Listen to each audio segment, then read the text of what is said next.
आज हम जानेंगे कि राज्य के आवश्यक तत्व कौन-कौन से हैं। राज्य के आवश्यक तत्वों में जो सबसे पहला तत्व है वो है निश्चित भूभाग। अभिप्राय, राज्य के पास अपनी निश्चित भूमि होनी चाहिए। जो दूसरा अनिवार्य तत्व है वो है जनसंख्या, कि एक राज्य के पास अपनी जनसंख्या भी होनी चाहिए, कि उस निश्चित भूमि पर रहने के लिए उसके पास संख्या होनी चाहिए। जहाँ तक हम प्राचीन बात करते हैं, प्राचीन विद्वानों की बात करते हैं, तो प्लेटो ने कहा था कि एक राज्य की जनसंख्या जो है 5040 होनी चाहिए।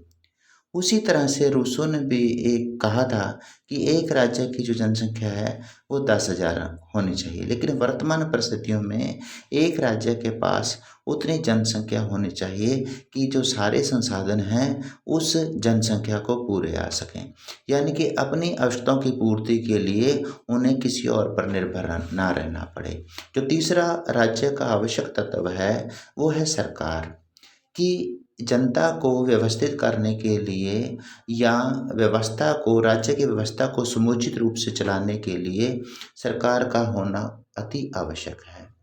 कि सरकार, अगर किसी राज्य में सरकार नहीं होगी तो वहाँ पर अराजकता फैल जाएगी।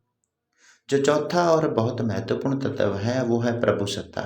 प्रभुसत्ता का अभिप्राय यह है कि अपने आप का खुद का अधिकार होना। प्रभु यानी कि स्वयंभू होना। प्रभुसत्ता दो प्रकार की होती है, आंतरिक प्रभुसत्ता और बाहरी प्रभुसत्ता।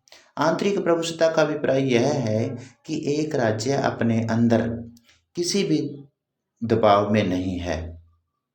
अभिप्राय, वह अपने निर्णय लेने में स्वतंत्र है। और बाहरी प्रभुसत्ता का अभिप्राय यह है कि जो राज्य है या देश है वो किसी बाहरी रूप से, बाहरी देश के अधीन नहीं है, वो बिल्कुल स्वतंत्र है, अपनी नीतियों और निर्णयों को लागू करने के लिए बिल्कुल आज़ाद है।